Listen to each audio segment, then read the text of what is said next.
아모스 선지자는 남유다 출신이었지만 특이하게도 북이스라엘을 대상으로 예언 활동을 했던 선지자입니다. 아모스 선지자는 기원전 8세기 중엽 채 1년도 되지 않는 짧은 기간 동안 예언 사역을 했는데, 그가 사역할 당시 북이스라엘은 여로보암 2세가 통치하고 있었습니다. 이때까지만 해도 아수르 제국의 세력이 그렇게 강하지 않았기에 북이스라엘은 아람과 모압을 굴복시키는 등 북이스라엘 역사상 최전성기를 누리던 시기였습니다. 남유다 역시 블레셋과의 싸움에서 대성을 거두고 주변의 암몬을 정복하며 북이스라엘과 대등한 세력을 유지하면서 또 큰 번영을 이루고 있었습니다. 한마디로 아모스 선지자가 사역하던 시대는 남북 왕조 모두가 정치, 경제, 군사적으로 안정되고 크게 번영하는 삶을 살던 때였습니다. 그러나 이러한 물질적인 번영과 풍요로움 뒤에는 극심한 빈부격차로 인한 소외계층의 확산, 사회 전반에 만연한 부정부패, 사치와 향락으로 인한 윤리도덕의 붕괴, 종교의 세속화, 선민으로서의 정체성 상실 등과 같은 어두운 그림자가 사회 전반에 짙게 드리워져 있었습니다.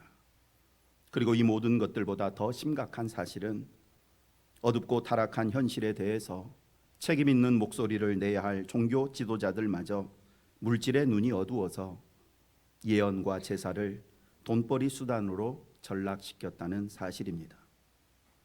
아모스는 시골 출신의 목자로서 양을 치면서 그 양을 매매하기 위해서 남유다와 북이스라엘을 왔다 갔다 하면서 주요 도시들에서 행해지는 이러한 어두운 현실을 다 보았고, 비록 자신은 제사장 출신도 아니고 선지자 훈련을 받은 적도 없었지만 한 사람의 경건한 신앙으로서 그 모습을 보면서 말할 수 없는 고통과 괴로움을 느꼈습니다. 어쩌면 이 문제를 놓고 하나님 앞에 간절히 기도했는지도 모릅니다. 이에 하나님께서는 타락한 세상 가운데에서도 어찌하든지 진실하고 순수한 여호와 신앙을 간직하기 위해 노력했던 아모스 선지자를 들어서 북이스라엘을 향해서 심판의 예언을 선포하게 하십니다. 이제 이러한 기본 이해를 가지고 오늘 말씀을 통해서 하나님께서 우리에게 들려주시는 교훈의 말씀을 듣고자 합니다. 아모스 5장 1절부터 상절 말씀은 흔히 아모스의 애가라고 불리는 말씀입니다. 애가는 보통 누군가의 죽음을 애도하는 노래인데, 아모스는 오늘 본문에서 한 개인의 죽음이 아니라 이스라엘 전체의 죽음을 애도하며 슬퍼하며 노래를 부릅니다. 그런데 참 아이러니한 사실은 서두에서도 말씀드린 것처럼 아모스 선지자가 지금 애가를 부르고 있는 이때는 이스라엘이 다윗과 솔로몬 왕 이후 최고의 태평성대를 누리고 있던 시기였다라는 사실입니다. 이런 상황에서 이스라엘의 멸망을 예언하는 슬퍼하는 노래를 부르는 것입니다. 왜냐하면 아모스 선지자는 남들이 보지 못하는 것을 볼 수 있는 영안을 가지고 있었기 때문입니다. 아모스 선지자의 눈에는 그 어느 때보다 풍요로운 삶을 살고 있는 이스라엘의 모습이 너무나 불안하고 위태롭게만 여겨졌습니다. 아모스 선지자는 힘 있는 사람들이 누리고 있는 성공, 쾌락, 안락함 속에서 힘없는 사람들의 피와 눈물과 신음소리를 듣고 보았습니다.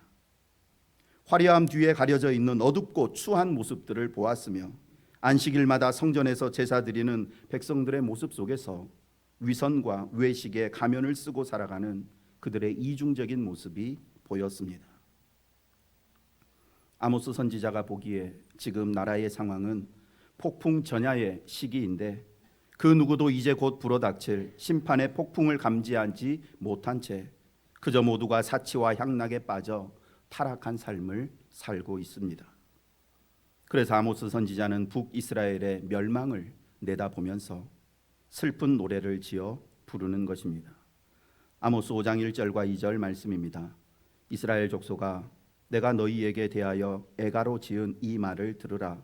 처녀 이스라엘이 엎드러졌으며 다시 일어나지 못하리로다. 자기 땅에 던지우며 일으킬 자 없으리로다. 아모스 선지자는 처녀 이스라엘이 엎드러졌다라는 말로 애가를 시작합니다.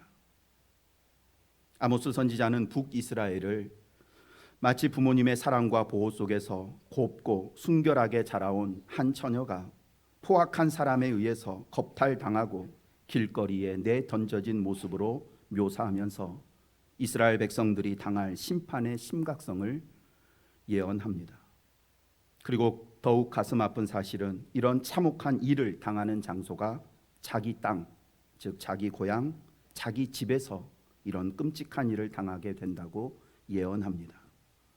이어서 3절에서는 하나님의 심판이 무서운 전쟁의 형태로 이 땅에 임할 것이라는 사실을 예언합니다.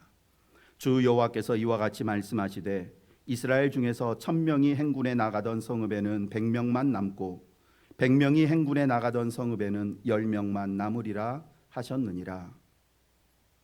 어느 한 성읍에서 적들의 공격에 맞서 싸우기 위해 1000명의 군사가 나갔는데 다 죽고 100명만 살아서 돌아오게 되고 100명의 군사가 나갔던 성읍에는 90명이 죽고 10명만 간신히 살아서 돌아올 만큼 그렇게 철저한 멸망과 패배를 당할 것이라는 것입니다.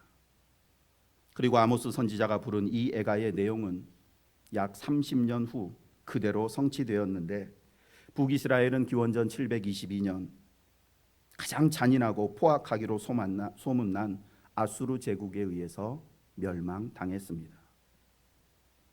오늘 우리는 아모스 선지자가 부르는 이 애가를 들으며 이 시대를 향한 하나님 아버지의 마음을 헤아릴 수 있어야 합니다. 하나님께서 오늘 우리에게 이 슬프고 가슴 아픈 노래를 들려주시는 이유는 두 가지입니다.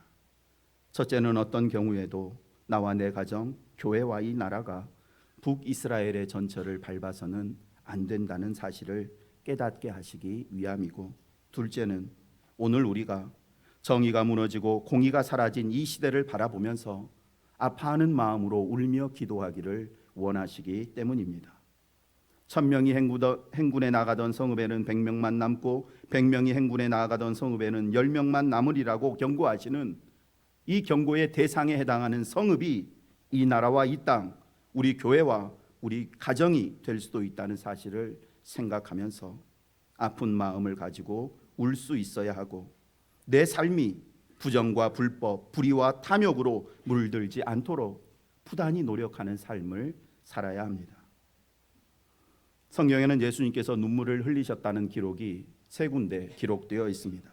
첫 번째는 나사로가 죽었을 때 흘리신 눈물인데, 이 눈물은 죄로 인해 죽을 수밖에 없는 인간의 연약함과 부활을 믿지 못해 절망에 빠진 인간의 어리석음에 대한 안타까움의 눈물이었습니다. 그리고 세 번째 눈물은 겟세마네 동산에서 기도하실 때 흘리신 눈물인데, 이 눈물은 인류 구원이라는 엄청난 사명을 감당하기 위해서 하나님의 능력을 구하는 눈물이었습니다. 그리고 두 번째, 예루살렘 성전을 바라보면서 흘리셨던 눈물인데, 이 눈물은 이제 곧 다가올 멸망과 지옥에서의 영원한 형벌을 생각하지 못한 채 그저 이 세상에서의 즐거움과 행복만을 위해 살아가는 이 세상 모든 이들을 향한 안타까움과 애통함의 눈물입니다. 누가복음 19장 41절부터 44절 말씀입니다. 가까이 오사 성을 보시고 우시며 이르시되 너도 오늘 평화에 관한 일을 알았더라면 좋을 뻔하였거니와 지금 내 눈에 숨겨졌도다. 날이 이를지라 내 원수들이 토둔을 쌓고 너를 둘러 사면으로 가두고 또 너와 및 그 가운데 있는 내 자식들을 땅에 메어치며 돌 하나도 돌 위에 남기지 아니하리니 이는 네가 보살핌을 받는 날을 알지 못함을 인함이니라. 주님의 눈에는 너무나 선명하게 보이는 예루살렘의 참담한 미래가 유대인들의 눈에는 전혀 보이지 않았고, 영원한 멸망에서 그들을 보살펴 줄 수 있는 유일한 존재이신 예수 그리스도가 지금 그들 가운데 계시는데도 아무도 그를 영접하지 않는 현실이 주님은 너무나 가슴 아프셨습니다. 역사상 최고의 번영과 풍요로움을 누리고 있는 북이스라엘을 바라보며 애가를 불렀던 아모스 선지자와 세상에서 가장 화려하고 아름답고 견고한 예루살렘 성을 바라보며 슬픔의 눈물을 흘리셨던 예수님. 그렇다면 현재 세계 10대 경제 강국 중에 하나인 대한민국을 바라보는 여러분의 마음은 어떠십니까? 지금 이 나라와 민족, 이 시대를 여러분은 어떤 마음으로 바라보고 계십니까? 무엇보다 현재 여러분의 삶과 가정과 여러분의 자녀들을 어떤 마음으로 바라보고 계시고 그들을 바라볼 때 어떤 마음이 느껴지십니까? 세상 사람들은 보지 못하고 느끼지 못하는 이 시대의 영적인 어두움과 아픔이 하나님을 믿고 천국을 소망하며 살아가는 성도들의 눈에는 보이고 느껴져야 합니다. 하나님으로부터 점점 멀어져만 가는 자녀들의 모습 속에서 장차 멸망 가운데 울부짖을 미래의 그들의 모습이 최소한 믿음의 부모인 우리의 눈에는 보여야 합니다. 하나님을 멀리하고 자신의 힘을 의지하며 살아가는 자녀들과 예배의 감격과 신앙생활의 기쁨 없이 그저 형식적이고 습관적인 모습으로 신앙생활하고 있는 나 자신, 그리고 정의가 무너지고 공의가 사라진 이 사회를 보면서 우리는 아모스 선지자의 아픔과 괴로움을 느껴야 하고 그가 오늘 부르는 이 슬픔의 노래를 우리도 부를 수 있어야 합니다.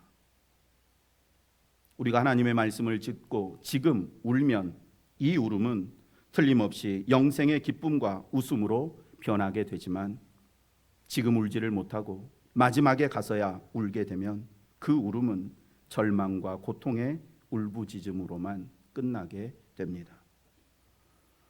아모스 선지자로 하여금 멸망이 임박한 북이스라엘을 향해서 애가를 지어 부르게 하신 하나님께서 그들에게 마지막 기회를 주시며 멸망을 피하고 살 수 있는 길을 말씀해 주십니다. 4절부터 6절 상반절까지의 말씀을 함께 읽어보겠습니다. 함께 읽습니다. 여호와께서 이스라엘 족속에게 이와 같이 말씀하시기를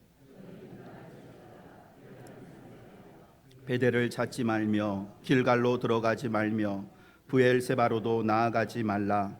길갈은 반드시 사로잡히겠고 베델은 비참하게 될 것임이라 하셨나니 너희는 여호와를 찾으라. 그리하면 살리라. 아멘. 하나님께서 이스라엘 백성들에게 말씀하신 살 길이 무엇인가? 베델과 길갈과 브엘세바를 떠나 오직 여호와 하나님만을 찾는 것이었습니다. 그렇다면 이스라엘 백성들이 그동안 찾고 들어가고 만나러 갔던 베델과 길갈 그리고 브엘세바는 구체적으로 무엇을 의미할까요? 사실 이스라엘 백성들에게 베델과 길갈과 브엘세바는 매우 신성한 장소였고 중요한 장소였습니다. 아시는 것처럼 베델은 야곱이 아버지 이삭과 형 에서를 속이고 도망할 때 사닥다리 환상을 통해서 하나님을 만났던 장소였습니다. 절망과 두려움 가운데 있던 야곱에게 위로와 소망과 담대함을 주었던 장소가 베델입니다. 즉 죄와 허물로 또는 나의 연약함으로 고난과 외로움과 두려움 가운데 있는 사람들이 위로와 소망과 회복을 얻기 위해서 찾아가는 장소가 바로 베델이었습니다. 그런데 하나님께서는 베델을 찾아가지 말라고 말씀하십니다. 길갈 역시 이스라엘 민족에게는 잊을 수 없는 은혜의 장소였습니다. 길갈은 애굽의 노예였던 이스라엘 백성들이 애굽에서의 모든 수치와 실패를 떨쳐버리고 새로운 시작을 향한 첫 걸음을 내딛는 장소였습니다. 굴러간다라는 의미를 지닌 길갈은 말 그대로 지난날의 모든 아프고 괴롭고 수치스러웠던 삶과 기억들이 굴러 떠나가고 하나님과 함께 새로운 시작을 하게 해주는 그런 장소였습니다. 그런데도 하나님께서는 길갈로도 들어가지 말라고 말씀하십니다. 마지막 브엘세바는 맹세의 우물이라는 뜻을 지닌 장소인데 아브라함이 그랄 왕 아비멜렉과의 다툼을 종결하는 언약을 체결했던 장소였습니다. 즉 브엘세바는 힘 있는 이방 사람들의 부당한 요구와 어거지로부터 아브라함을 보호해 주신 은혜의 장소로서 강대국들 사이에 끼어 이리 치이고 저리 치이는 처량한 삶을 살 수밖에 없었던 이스라엘 백성들이 하나님의 보호하심을 사모하며 나가던 장소가 브엘세바였습니다. 그런데 하나님은 브엘세바로도 나가지 말라고 말씀하십니다. 도대체 그 이유가 어디에 있을까요? 왜 하나님은 이렇게 귀하고 아름다운 의미를 가지고 있는 이런 장소들 가지 말라고 말씀하시는 걸까요? 그 이유는 그들이 베델을 찾으며 길갈로 들어가고 부엘세바로 나아가는 그들의 모습 속에 하나님의 사랑과 이웃 사랑의 모습이 전혀 없었기 때문입니다. 그들이 베델과 길갈과 부엘세바에서 찾고 구한 것은 온통 세속적이고 탐욕적이고 물질적이며 현세적인 것들 뿐이었기 때문입니다.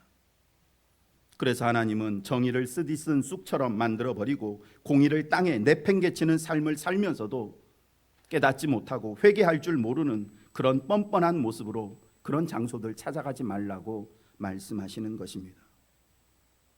불의와 불법을 회개하지 않은 채 아무리 베델을 찾아도 그곳에서는 하늘 사닥다리 위에 계신 하나님을 만날 수가 없습니다.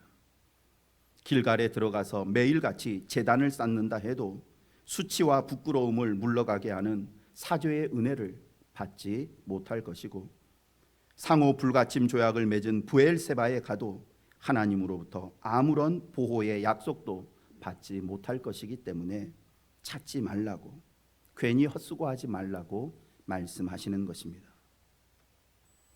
세상 탐욕과 정욕으로 물든 마음, 주변의 형제와 이웃을 억압하고 착취하며 그들의 마음에 피눈물을 흘리게 했던 그런 손과 발로 베델을 찾고 길갈로 들어가고 부엘세바로 나아가도 그들이 원하는 것을 얻을 수 없다는 말씀입니다.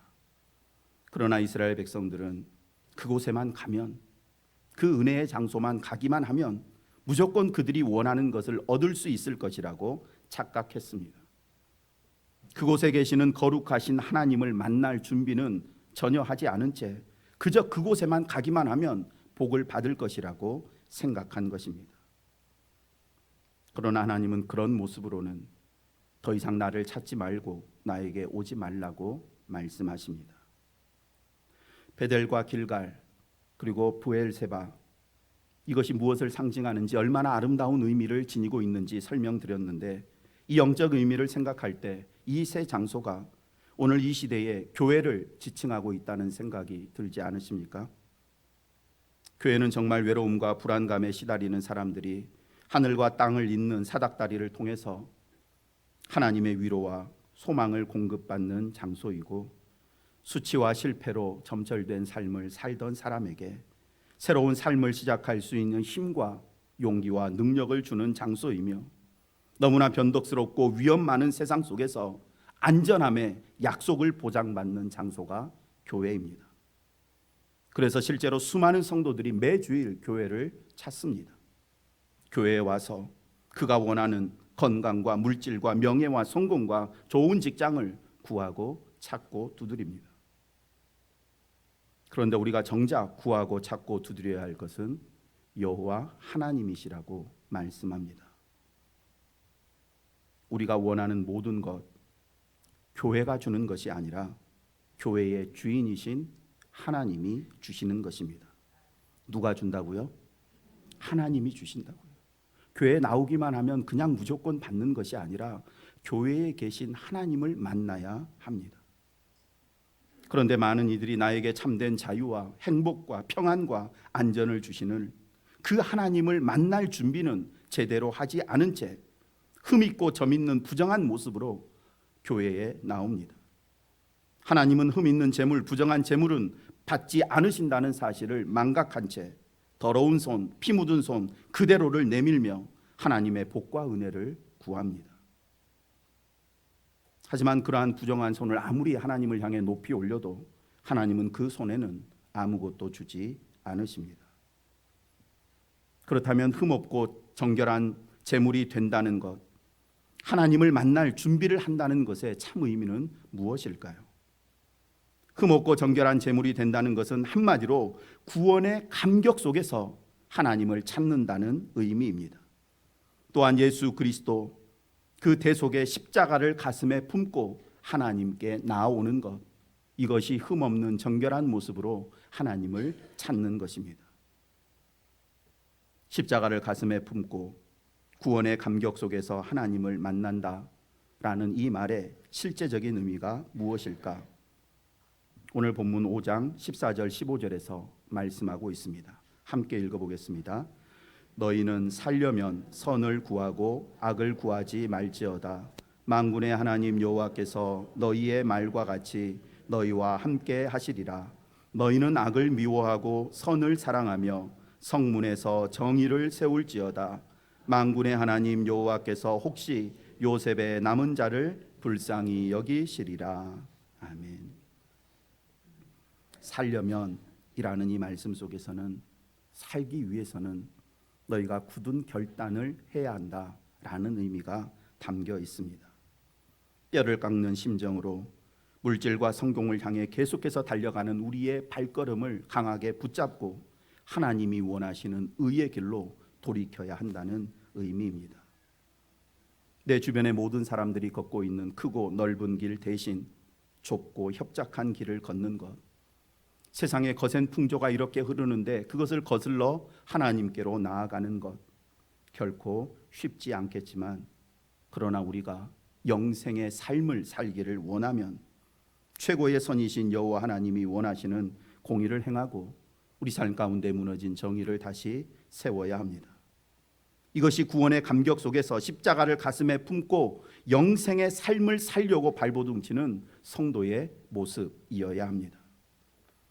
결론의 말씀으로 아모스 선지자는 이렇게 말씀합니다. 오직 정의를 물같이 공의를 마르지 않는 강같이 흐르게 할지어다. 우리가 하나님께 얼마나 많은 헌금을 드렸느냐, 얼마나 많은 예배 드리고 찬송을 불렀느냐가 중요한 것이 아니라 하나님을 찬양하며 믿음을 고백하는 우리의 입술과 마음이, 그리고 하나님께 나오는 우리의 발과 하나님을 섬기는 우리의 손, 그리고 우리가 하나님께 드리는 물질이 얼마나 깨끗하냐, 이것이 중요합니다. 우리의 삶이 정의롭고 공의롭지 못하면 하나님은 우리에게서 아무것도 받지 않으시고 우리가 원하는 것을 주시지도 않습니다. 왜냐하면 불의하고 부정한 상태에서 받은 것들은 우리의 삶을 더 부정하고 불의하게 만드는 수단으로만 사용되기 때문입니다. 그렇다면 우리 삶 속에서 끊임없이 흘러나와야 할 하나님의 정의와 공의는 구체적으로 무엇을 의미할까요? 구원의 감격 속에서 십자가를 가지고 하나님께 나아간다는 그 구체적인 의미가 무엇일까요? 정의와 공의를 행하라고 말하는데 이 두 단어는 비슷한 의미를 가지고 있지만 구별되는 특징이 있습니다. 먼저 정의는 영어로 justice라고 하는데 공평하다, 공정하다라는 의미를 가지고 있습니다. 한마디로 어떤 상황 속에서도 한쪽으로 치우치지 않는 것, 이랬다 저랬다 왔다 갔다 하지 않는 것이 정의입니다. 그래서 정의로운 사람은 나와 가까운 사람이라고 봐주고 싫어하는 사람이라고 불이익을 주지 않습니다.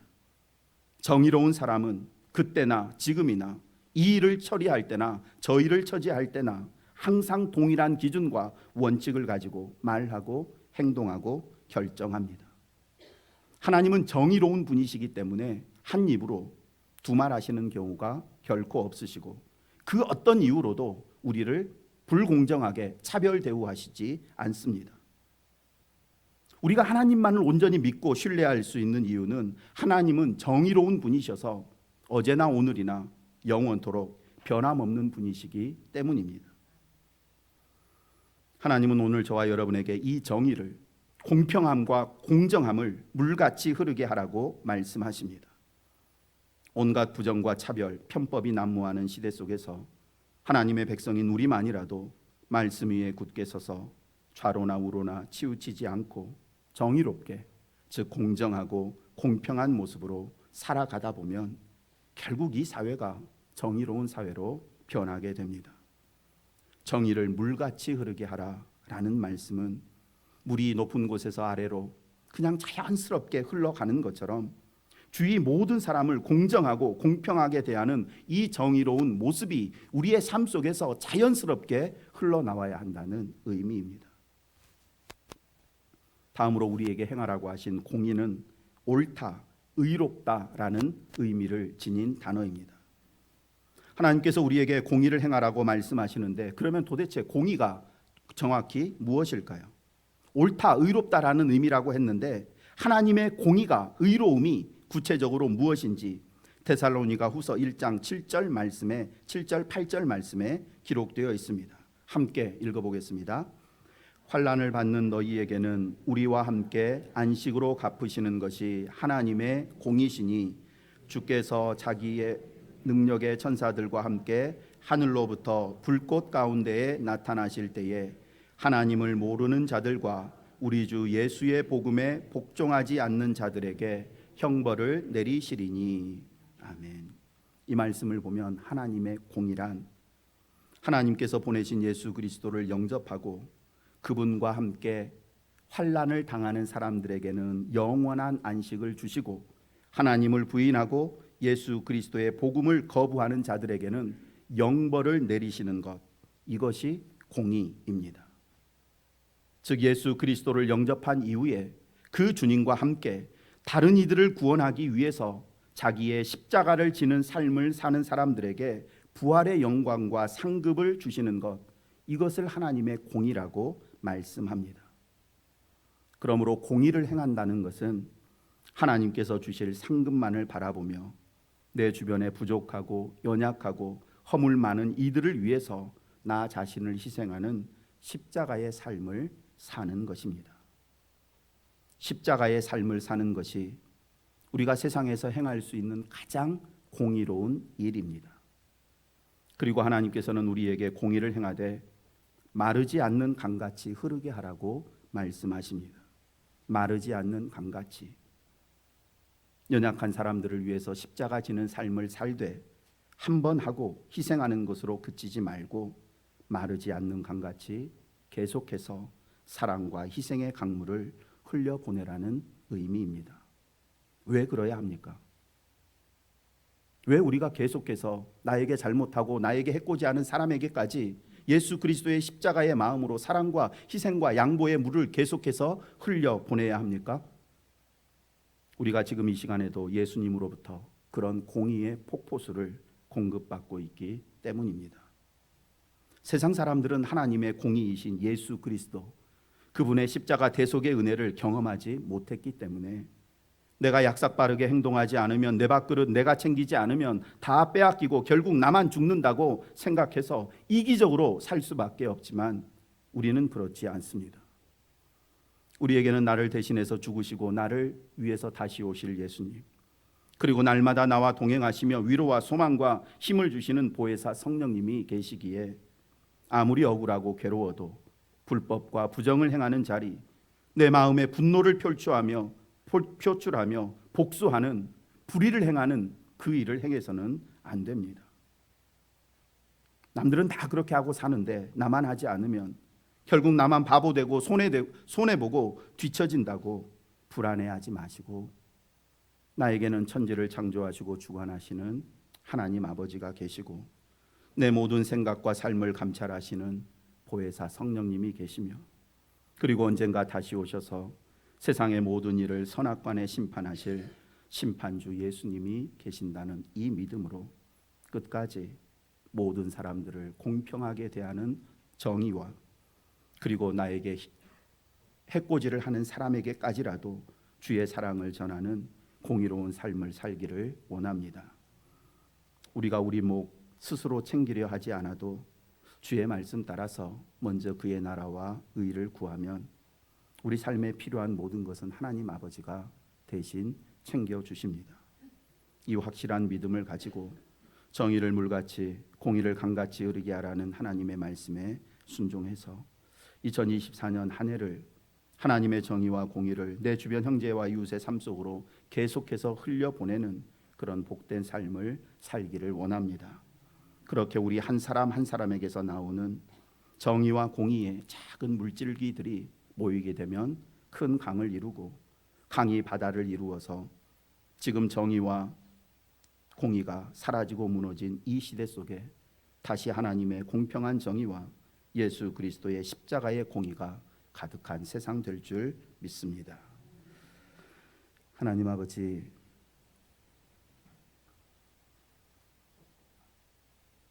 세상적인 물질과 세상적인 성공만을 위해서 살아오고 하나님 앞에 나와서도 그런 것만을 구하며 지금보다 더 많은 물질과 더 높은 자리에 오르기 위해 하나님의 말씀 외면하며 살아온 저희들 불쌍히 여기셔서 다시 돌이켜 새롭게 한 해를 시작할 수 있는 기회를 주시니 감사합니다.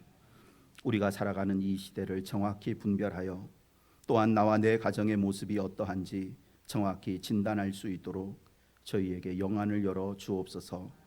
단순히 베델과 길갈과 부엘세바가 상징하는 교회라는 예배당만 찾는 사람이 아니라 교회의 주인이신 여호와 하나님을 찾고 구하고 두드려 만나게 하여 주옵소서. 그래서 예배당만 왔다 갔다 하는 성도가 아니라 예배당에 계시는 하나님을 만나고 돌아가는 기쁨을 누리게 하여 주옵소서. 올 한 해 모든 사람을 공정하고 공평하게 대하게 하여 주시고 무슨 일을 처리하든지 공평하게 처리하게 하시며 무엇보다 우리가 만나는 모든 사람, 심지어 나를 힘들고 아프게 하는 사람에게까지 하나님의 공의이신 예수님의 십자가 사랑과 희생을 전하는 저희가 되게 하여 주옵소서.